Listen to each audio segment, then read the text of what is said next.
Hey guys, good morning. So it does look like RKT is retesting that 2090 level right now.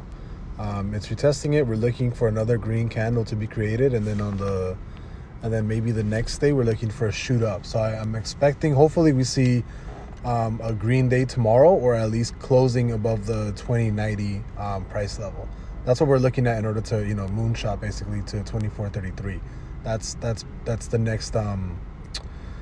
next price level for RKT right now that I'm looking for. And if some of you guys are asking, I am using TradingView.